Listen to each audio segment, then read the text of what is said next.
네, 정치구구단 김영준 명지대 교수, 최창렬 용인대 교수와 함께 이야기 나누도록 하겠습니다. 어서 오십시오. 네.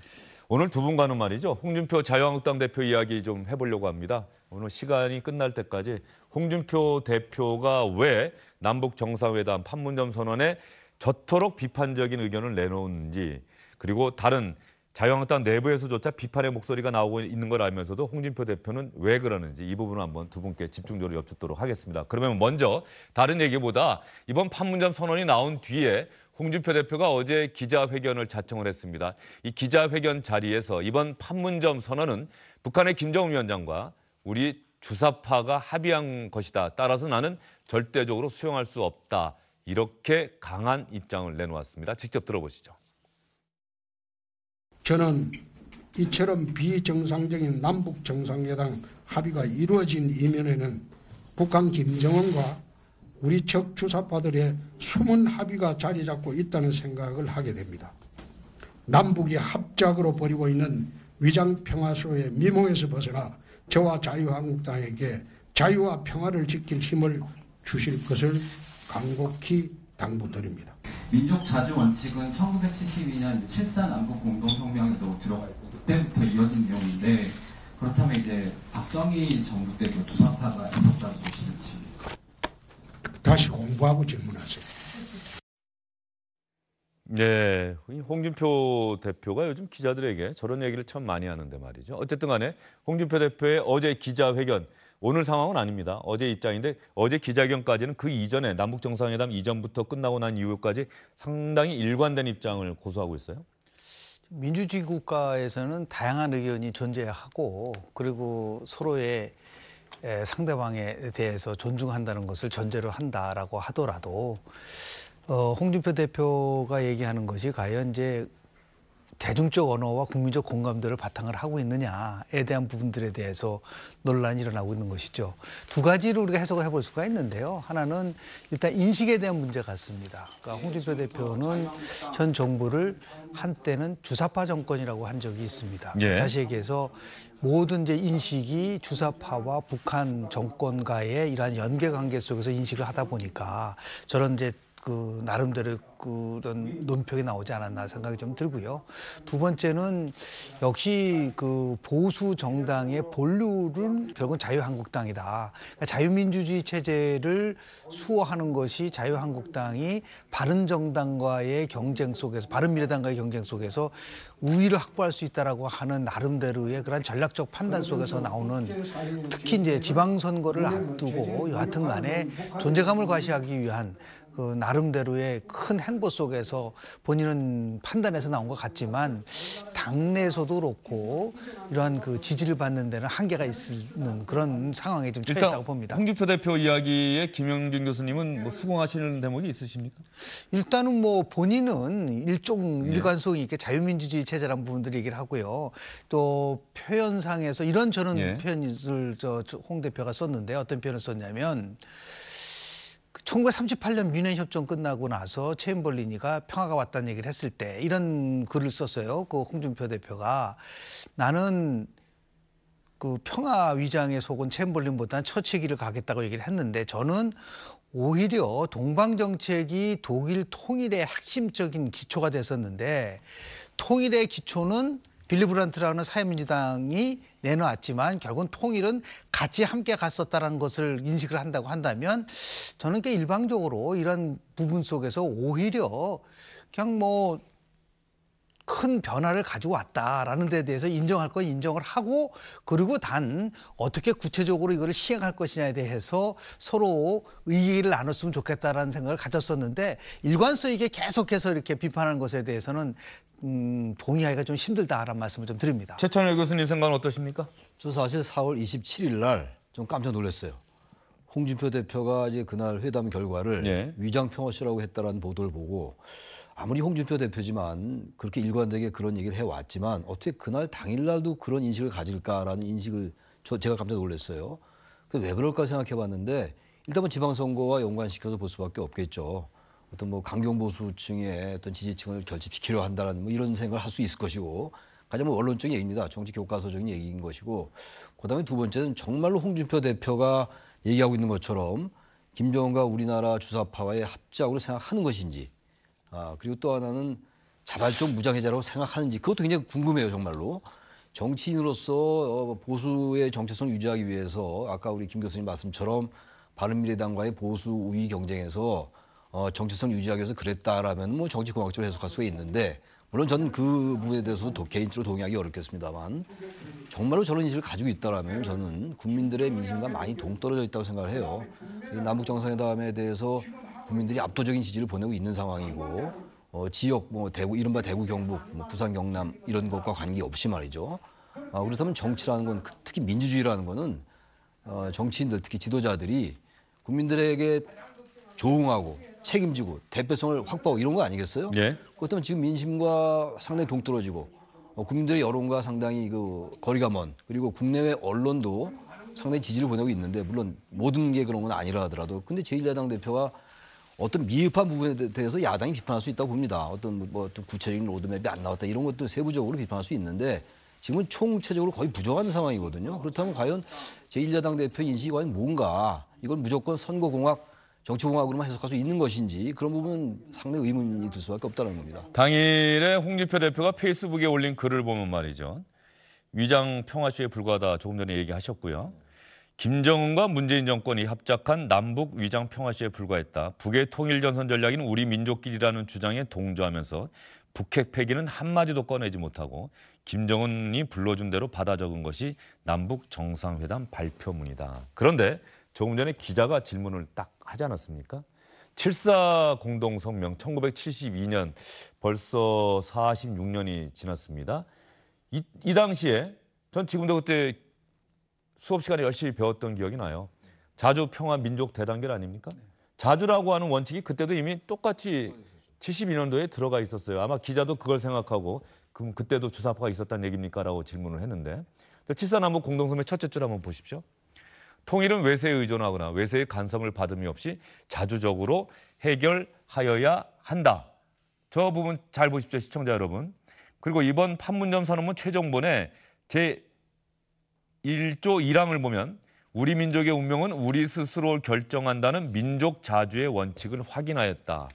7.4 남북 공동성명과 이번에 1조 1항에 있는 이 내용 다릅니까? 같습니까? 어떻습니까? 이건 일종의 팩트 체크를 한번 저희가 해보겠다는 건데. 일단 남북 공동성명이나 지금 있었던 판문점 성명이나 남북 정상들이 모여서 통일을 얘기할 때는 외세 의존하지 않고 자주적으로 해결한다는 대원칙은 흔들림이 없는 거죠. 우리 민족끼리라고 하는 이제 북한에 일관된 그동안 쭉 해왔던 주장에 네, 우리가 동조한 게 아니냐라고 홍준표 대표는 지적을 하고 있는데. 근데 그 부분에서는 저는 오히려 이렇게 물어보고 싶어요. 뭐 7.4 공동성명 너무 한참 뒤이니까. 2014년도 3월 달에 있었던 드레스덴 선언 아십니까? 박근혜 전 대표가 독일에 가가지고서 한 내용이에요. 통일 대박 발언 나왔던 말이죠. 그 제가 그걸 다시 읽어봤습니다.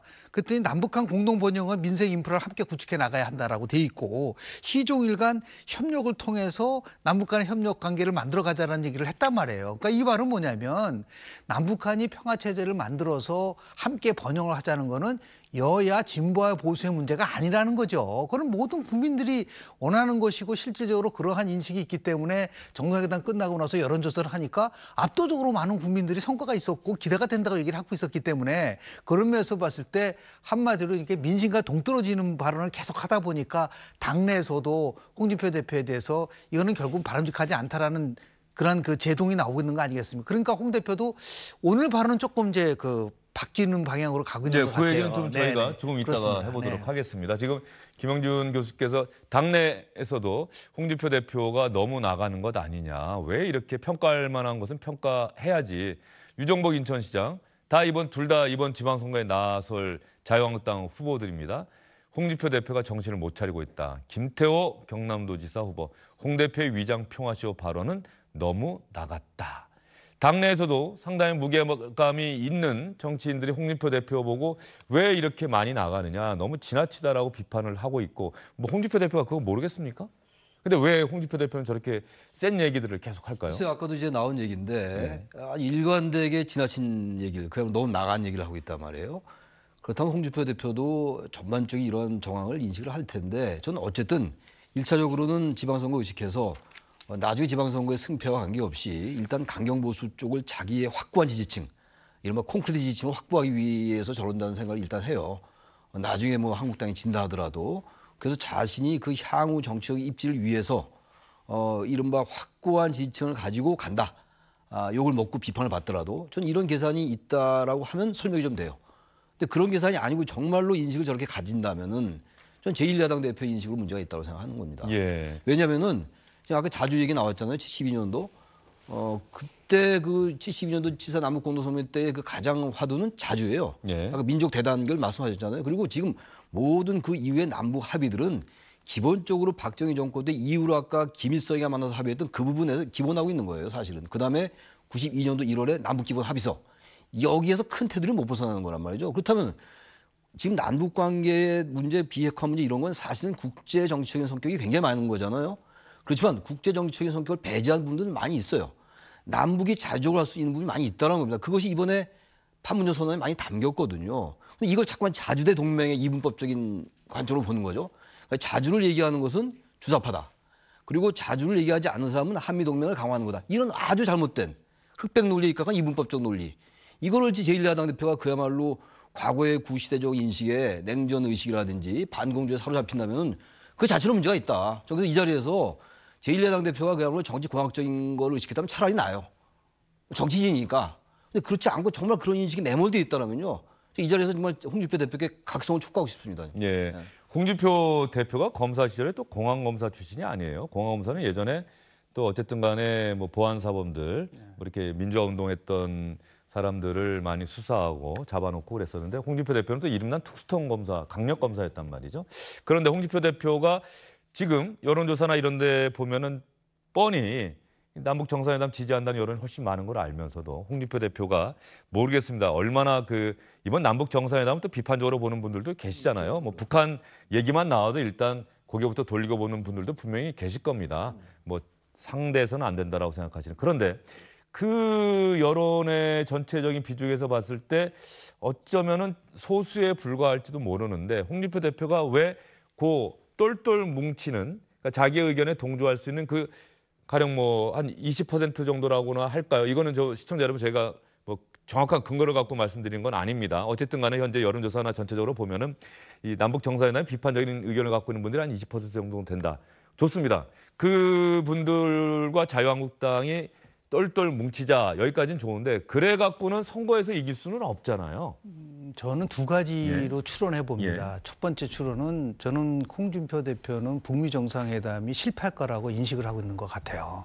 그렇게? 네, 그래서 결국은 뭐냐면 북한의 비핵화 문제가 해결되지 못하는 남북 정상회담에서는 비록 성공했다고 얘기를 했지만 북미 때는 이게 어떻게 될지는 모른다. 만약에 이게 실패한다고 한다면 봐라. 내 말에 맞지 않느냐라고 하는 그런 선상에서 이 문제를 끌고 가고 있는 거지. 왜냐하면 저 시종일관 저렇게 나올 수가 없는 부분이거든요. 그리고 트럼프라는 사람은 우리가 상상할 정도로 아주 굉장히 다른 각도로 접근하는 사람이기 때문에 유일하게 그걸 좀 믿고 있는 거라고 보는 것 같아요. 북미 정상회담이 우리가 의도하는 만큼 가지 않을 것이고 결국은 김정은이도 핵을 포기하지 못할 것이다. 그러한 인식 속에서 가지고 있는 부분들이 있고 두 번째는 결국 남북 정상회담이 이번이 아니라 두 차례 이루어졌지만 2000년도 남북 정상회담이 있었을 때 바로 김대중 대통령 대통령 국정운영 지도가 12%포인트 아주 급상승했습니다. 그리고 나서 그때가 6월 달이었지 않습니까? 12월이 가니까 30%대로 떨어졌단 말이에요. 그러니까 이게 지금은 굉장히 올라가지만 시간이 흐르면 결국은 보수가 격추되면서 다시 정상으로 올 수밖에 없다. 그럴 때 자기가 힘을 발휘할 수 있고 봐라 라고 하는 이러한 인식 구조 속에서 지금 일관성 있게 그걸 풀어가고 있는 것은 아닌가라는 저는 이제 추론을 해보면 그렇다. 그렇지 않으면 저렇게 일관성 있게 많은 국민들이 생각하는 거와 다른 방향으로 간다는 것에 대해서 어떻게 저럴까라는 생각을 하면서도 한번 추론은 저는 그렇게 한번 해봅니다. 홍준표 대표가 이렇게 나오고 있는 이유는 그런 두 가지 정도로 한번 분류해볼 수가 있다. 북미 정상회담이 실패할 수도 있을 것이다. 그리고 동시에 시간이 지나면 지금의 여론조사에서의 문재인 정권에 대한 강한 지지도가 한풀 꺾일 것이다. 뭐 이 얘기를 계속하고 있고 그러다가 그래서 계속해서 그런 걸 올리는 것 같아요. 깨어있는 국민이 대한민국을 지킨다. 이런 표현을 쓰는 것 같고요. 기본적으로 북한 문제 그리고 남북한의 긴장이 완화되는 것에 대한 막연한 심리적 거부감을 가진 분들이 분명히 있어요. 내용을 보려하지 않고 일단 그 이른바 심리적 거부감이라고 얘기하는 거 아니에요? 정서적 거부감 같은 거. 그런 분들을 의식하는 것 같긴 한데 그야말로 홍준표 대표가 미래를 그렇게 통찰해서 나중에 지금 그렇게 되면 정말 홍준표 대표는 미래를 이제 정확하게 예측하고 한국의 안보에 대해서 우리 안보에 대해서 정확하게 얘기를 하는 사람이 될 수 있지만 저는 그 통찰의 문제라고 봅니다. 그래서 그건 홍준표 대표의 그건 자유의 영역에 속해요. 어떤 비판의 영역이고 또 사상의 영역이고 그렇긴 한데 기본적으로 어떤 그 사고나 인식이라는 건요. 어떤 국제적 맥락에서 봐야 되는 것이고 뭐 어떻게든지 전혀 알 수 없습니다. 우리가 물론 남북 정상회담을 성공리에 마치고 북미 정상회담 그리고 향후 이제 여러 가지 비핵화 로드맵에 있어서 잘 되리란 낙관적인 전망이 지배적이긴 한데 알 수 없는 거잖아요. 그렇다 하더라도 기본적인 보편적인 통념이 있는 것이고 어떤 정치 사회적 맥락이라는 게 있는 건데 너무 제1야당 대표가 국민 민심과 좀 괴리가 있는 듯한 발언하는 거 이런 것들은 글쎄 제가 아까 뭐 각성을 촉구한다 말씀도 드렸습니다만 그건 홍준표 대표의 인식이기 때문에 제가 뭐라고 할 수 없는 것에도 불구하고 너무 이렇게 어떤 이런 상황 속에서 제1야당 대표가 뭔가 이 상황에 대해서 좀 협조하고 그리고 어떤 여야를 초월해서 안보에 대해서 뭔가 덕담은 안 해야 되는 거 아니겠어요? 지금 가장 보수적인 정당들의 얘기가 뭡니까? 안보에는 여야가 없다라는 거 아니겠어요? 안보에는 이념이 없다. 이 얘기를 항상 지금 한국당이 얘기해 왔는데 이렇게 덕담이다 비판이다 이런 차원을 떠나서 너무 이거 비난적으로 일관하는 거는 저는 뭐 통찰의 영역을 떠나서 썩 그렇게 바람직하지 않는 것이 아닌가라는 생각이 듭니다. 예. 그러면 이 홍준표 대표의 이런 발언에 대해서 다른 정당에서는 어떤 반응들을 보이고 있는지 같은 야당 또 보수 정당을 표방하고 있는 바른미래당에서도 홍준표 대표에 대해서 비판하는 발언들이 나왔네요. 우리 홍준표 대표와 그 자유한국당 하고 있는 걸 보면 마치 갈라파고스 섬에 홀로 외로이 살고 있는 것 같습니다.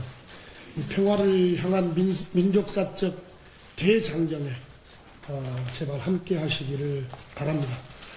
그리고 홍준표 대표께도 추가로 한 말씀 더 드립니다. 이제 좀 덜 떨어진 소리 좀 그만하시기 바랍니다. 한국당 홍준표 대표가 평화의 적이라고 규정을 했는데요. 한반도 평화를 위해서는 북에서는 핵 폐기를 해야 되고 남에서는 홍 폐기를 해야 됩니다. 정상회담 합의 이면에 김정은과 청와대 주사파의 숨은 합의가 있다고 했습니다. 만약 트럼프가 김정은과 합의를 하면 그때도 백악관에도 주사파가 잠입했다고 공격하실 겁니까? 저 부분이에요. 사실은 북미 정상회담 하태경 의원이 하태경 의원은 개인적으로 또 홍준표 대표와 좀 악연도 있고 계속해서 부딪히고 있는 측면이 있는데 결과적으로 관건은 자유한국당과 홍준표 대표의 이야기를 들어보면은 북한의 핵폐기 약속이 담기지 않았다라고 하는 부분을 자꾸 문제 삼고 있는 부분이고 제가 보기에도 그 주장은 한번 새겨들을 만한 대목이 있어요. 그러니까 이번 판문점 선언이 완벽하다, 완전하다라고 절대는 볼 수가 없는 거죠. 한반도 비핵화, 북한의 비핵화를 위한 첫 걸음을 뗀 것이고 그 부분은 결과적으로 북미 정상회담 결과를 보고 나면은 판문점 선언이 잘 된 것인지 잘못된 것인지를 우리가 확인할 수 있지 않겠습니까? 그런데 어떤 이제 홍준표 대표의 워딩을 보면은 위장 평화 쇼다. 그건 잘못된 발언이죠. 향후 어떻게 될지 아무도 모르는 겁니다. 어떤 낙관적인 전망이 지배적이라 하더라도 알 수 없는 거고. 그런데 문제는 위장 평화 쇼에다 또 뭐라고 그랬습니까? 주사파와 우리나라의 주사파와 김정은의 그 합의에 의한 것이다. 이런 표현은 이런 향후 이 북미 정상회담을 둘러싸고 또 여러 가지 또 난관과 역풍이 예상되는 마당에서 그거를 야당의 관점에서 칭찬 일면도를 경계하고 미래를 우리가 이렇게 가자라고 얘기하는 건 전 다른 거라고 봐요. 그래서 저도 지금 모든 게 담긴 게 아니고 말이죠. 보는 관점에 따라서 왜 구체적인 로드맵이 안 담겼느냐. 물론 이제 구체적인 로드맵은 북미 정상회담의 이제 차원을 넘겼다고 합니다만 그렇게 비판할 수 있는데 지금 홍준표 대표의 비판은 그런 차원을 넘는 거잖아요. 위장평화 쇼다 그리고 주사파 지금 주사파 얘기도 대단히 시대착오적 아닌가요? 주사파 얘기를 꺼내고 있단 말이죠. 김정은과의 합작품이다 이런 얘기들 그리고 자발적 무장해제다. 자발적 무장해제 팩트체크 아까 하신다고 그러죠. 팩트체크에 맞지 않죠. 우리가 무장해제 했습니까? 그리고 또 하나 한반도의 핵 없는 한반도 완전한 비핵화를 통한 핵 없는 한반도를 얘기했잖아요. 선언문에서. 핵 없는 한반도라는 게 미국의 핵 우산조차도 걷어차는 거다라는 취지 얘기를 했어요.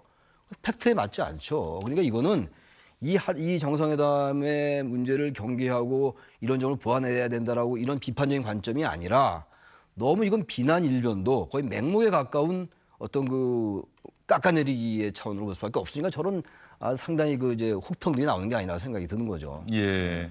홍준표 대표의 일관된 그 남북 정상회담과 판문점 선언에 대한 비판, 그 입장, 그 글 내용 중에서 혹시 김영준 교수께서는 저는 아까 그 완전한 비핵화라고 하는 이 선언적인 의미 말고 정말로 북한의 핵무기가 철폐돼야 한다라고 하는 이런 지적에는 뭐 고개를 끄덕이실 만한 분도 계실 것이다라고 얘기를 했는데 네네. 혹시 또 수긍할 만한 대목이 있다고 한다면 어떤 대목이 있을까요? 대표 얘기한 거를 넘어서서 북한이 얘기하는 완전한 비핵화가 무엇을 의미하는 것에 대한 것은 아직 명쾌하게 드러나고 있지는 않습니다. 그러니까 다시 얘기해서 근데 미국에서 얘기하는 한반도 비핵화 특히 그 CBR이라고 하는 원칙은 정확하게 제시를 했기 때문에 다만 이제 그 우리가 꼭 주시해서 봐야 될 부분은 뭐냐면 남북 정상회담하기 이전에 북한은 핵무력을 완성을 했다라는 표현을 썼단 말이에요. 그러니까 이것이 결국은 핵은 보유하고 있다라는 것으로 우리가 해석을 한다고 한다면 정말 한반도에서의 완전한 비핵화는 북한이 핵을 갖지 않고 폐기하는 것이다라고 하는 부분 속이라는 것을 우리는 분명하게 제시할 필요는 있는 것이다라고 보고요. 이것이 결국 이제 북미 정상회담에 어떤 결과가 나올 것이냐에 대해서 주목할 수밖에 없는 게 해외에서도 이게 뭐 뉴욕타임즈 크리스토퍼 힐이 칼럼에서 이런 얘기를 했어요. 이게 결국은 남북 정상회담 속에서 나오는 한반도 그 비핵화에 대한 문제는 이것이 결국은 북미 정상회담 속에서 어떤 결과가 나오냐에 따라서 확인될 수 있는 상황이다라는 얘기를 여러 번 거쳐서 그 칼럼에서 지적을 하고 있는 거와 마찬가지로요. 우리는 뭐 여하튼 간에 핵 없는 한반도를 원하고 있는 거기 때문에 이것이 관철될 수 있다고 한다면은 그것은 뭐 우리 국민으로서는 대대적으로 환영할 수 있는 부분들인데 이 부분이 아직까지 명쾌하지 않기 때문에 다만 저는 문재인 대통령의 말이 맞는 것 같아요. 중재 역할을 하면서 지금 첫 시작을 한 것이다. 이게 완성된 게 아니란 얘기죠. 자꾸만 이것을 완성의 시각에서 보니까 이거는 위장이라고 얘기한 것이고 시작의 시각에서 본다고 한다면 아직 갈 길이 굉장히 먼 거죠. 그래서 하나씩 하나씩 이 문제를 해결해 나가는 제가 동방정책이라는 얘기를 했을 때 1969년도에 빌리 그란트가 결국 독일의 총리가 된 다음에 70년 3월 달에 1차 서독 동독 정상회담을 하고 2차가 2달 후에 합니다. 그리고 1970년인데 1989년에 독일이 통일을 된단 말이에요. 그러니까 그러면서 당시에 콜이 이끄는 기민당도 동방정책을 계속해서 끌고 갔단 말이에요. 그것이 결국은 독일 통일의 핵심적인 기초가 됐었다는 거는 모든 평가에서 나오는 부분들이 있습니다. 그래서 이거를 우리가 지금 이 남북정상회담 3차 판문점 선언 하나를 가지고 모든 것이 끝났다라는 시각에서 보는 거는 저는 좀 의미가 있다고 그렇게 보는 사람도 없고 또 이제 홍준표 대표에 다시 초점을 맞춘 말이죠. 한국당이 뭐라고 얘기했냐면 남북 정상회담 때 비핵화라는 얘기가 안 나오면 어떡하냐라는 식의 걱정을 많이 했어요. 많은 사람이 걱정했죠. 일단 비핵화라는 단어는 담겨야 된다. 근데 비핵화라는 단어가 담겨도 어떤 수준에서 거론될 것이냐에 대한 우려가 많이 있었잖아요. 근데 완전한 비핵화라는 말이 나왔단 말이죠. 많은 사람들이 그렇게 생각했어요. 완전한 비핵화라는 단어가 있으면 이건 성공이다라는 얘기들 많이 했던 걸로 제가 기억을 합니다. 4월 26일까지만 해도. 근데 한국당도 그렇게 얘기하고 있다가 막상 이제 완전한 비핵화라는 단어가 나오니까 뭐라고 얘기했냐면 북핵 폐기란 말이 안 나왔다. 이런 말장난이 어디 있습니까? 북핵 폐기는 끝까지 봐야지 않은 거죠. 그야말로 로드맵이 많죠 지금. 검증도 해야 되는 것이고 핵시설도 신고해야 되는 것이고 핵탄두 핵무기 문제가 얼마나 많습니까? 그래서 북미 정상회담도 열고 남북미도 열고 남북미 중 종전선언 이런 얘기가 많이 나오고 있는 거잖아요. 갈 길이 멀어요 진짜. 이제 입구에 들어가고 있는 겁니다 정말. 근데 이건 북핵 폐기란 말이 안 들어왔다고 해서 이걸 위장평화쇼다. 이건 논리 비약도 너무 심하다 이런 얘기예요. 제가 드리는 말씀이 논 거는 잘못됐다 이런 말씀입니다. 쉽게 얘기해서. 제가 14 공동선언 2007년에 노무현 대통령이 김정일 국방위원장과 10월 4일에 공동선언 발표했을 때 그 당시에 한나라당 최고위원회의가 긴급 소집이 돼서 강제섭 대표가 당시 했던 얘기를 한번 찾아봤어요.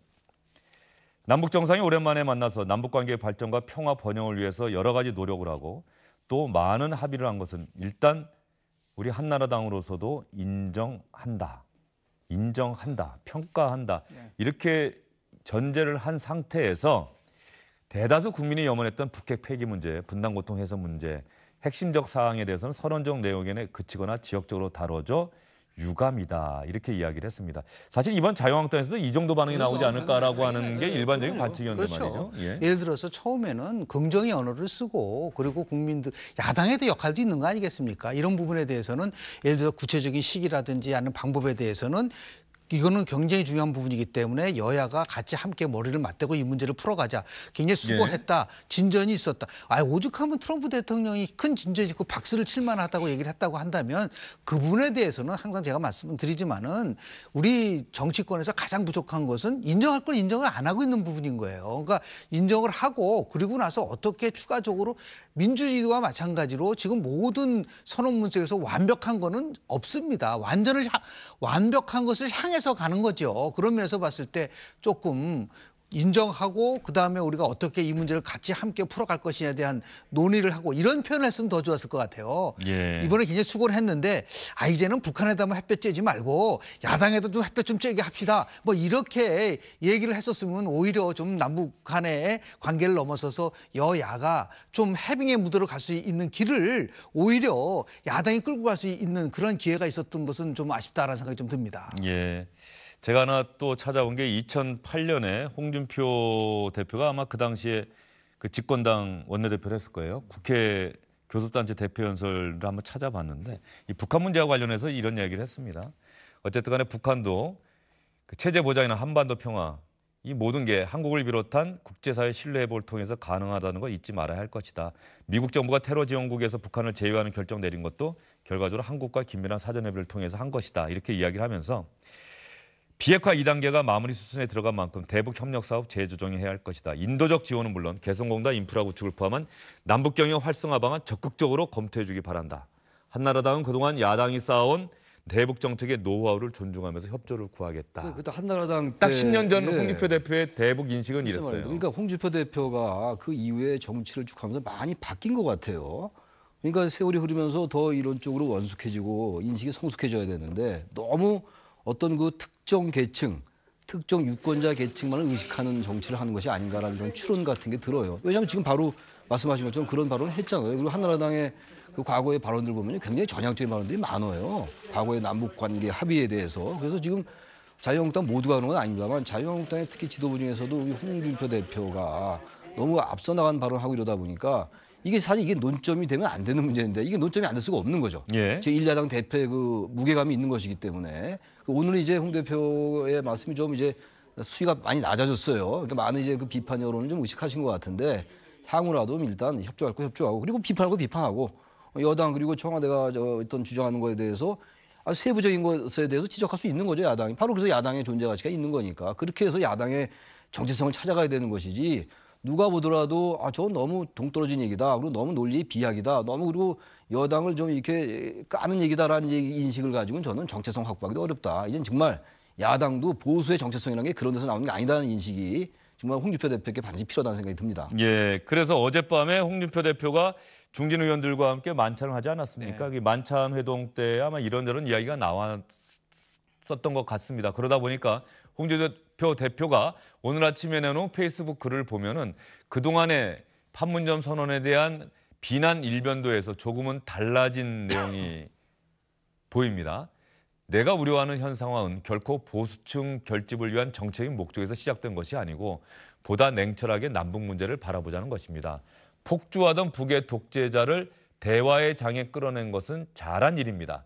다시 한번 말씀드립니다. 우리는 남북 대화를 결코 반대하지 않습니다. 왜 이 글이 처음부터 나오지 않고 이런 당내에서 비판하는 목소리까지 나오고 너무 나갔다 이런 얘기 듣고 나서 나왔을까? 그런 대목에서 본다고 한다면 좀 홍준표 대표의 처음 상황 인식, 처음에 발표했던 글들이 조금 강경했던 것 아니냐. 뭐 이런 그게 이제 본인 스스로 그런 각성을 그렇죠. 한 것 아닌가 싶어요. 심리적으로 평가를 해보면은 보수 계멸에 대한 초조함이 있었던 거라고 저는 봅니다.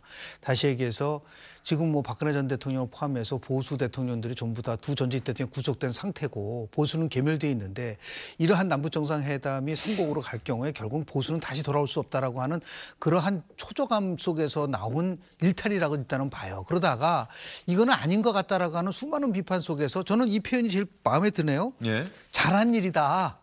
처음 잘한 일이다라는 그 워딩이 나오지 않습니까? 그러니까 판문점 선언 나왔을 때 딱 그렇죠. 끝났을 때 저 얘기를 했으면은 일단은 환영하고 잘한 일이다. 다만 이런 부분에서 미흡했으니 폐기, 그렇습니다. 북한의 핵무기 폐기에 대한 구체적인 시기와 내용이 방법에 담겨있지 대해서 않다. 이건 정말 그렇죠. 아쉽다. 예. 이렇게 했었으면 훨씬 더 모양새도 좋을 뿐만 아니라 국민의 언어로 대중의 언어로 같이 공감대를 가는. 그러니까 결국 뭐냐면 설득의 리더십이 아직까지는 부족하다라고 우리가 나도 평가할 수밖에 없죠. 예. 왜 하룻밤 사이에 이렇게 달라졌을까요? 결국 비판 여론을 의식한 거죠. 당내 그 유력 주자들 대선 아니 그 지방자치단체장 후보들이 다 그 비판하고 있는 거 아니겠어요? 그런 상황 속에서 아무리 강경한 리더십이라 하더라도 한계가 있어요. 그리고 워낙 비판 여론도 많은데다가 당내 비판에 봉착하고 그리고 스스로가 봐도 아 이렇게 해서는 보수의 정체성커녕 아무것도 할 수 없다. 그리고 향후 지방선거 이후에 자신의 어떤 그 향후 입지 이런 것들까지 고려한 수정 아닌가. 아까 저 여기에 나오지 않습니까?